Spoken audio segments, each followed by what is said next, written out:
Marami ang humanga sa husay ni Gladys Reyes sa pag-arte. Kaya naman viral ang video na kung saan ay kinunan ang eksena sa teleserye ng actress. Makikita doon na kailangan niyang sampalin ang mga kasama niyang pulis. Pagkatapos ng eksena, humingi si Gladys ng pasensya sa mga nakasama.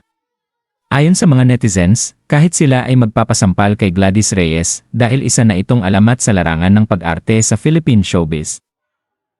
Ilang netizens din ang nagsabi na napaka-professional na ka-eksena ni Gladys. Kaya naman walang sayang na eksena sa bawat teleserye na ginagawa niya.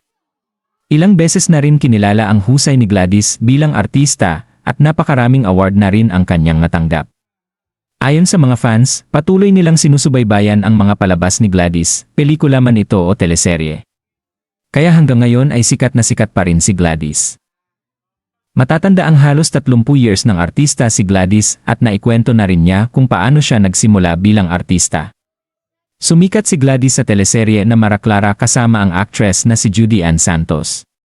14 na years old pa lang si Gladys sa nasabing teleserye na ipinalabas sa Channel 2 noong 1992 hanggang 1997.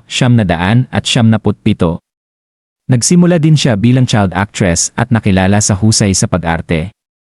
Hanggang ngayon, makalipas ang maraming taon, sunod-sunod pa rin ang proyekto ni Gladys at patuloy na napapanood. Ang lutong! Sorry po. Ano pakiramdam nyo? Gising mo ko. Mapagising.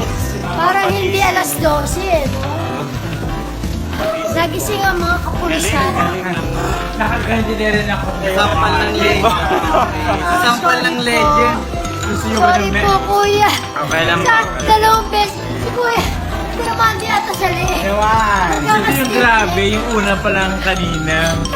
Oo. Sorry po. Yung kuya kasama po sa script.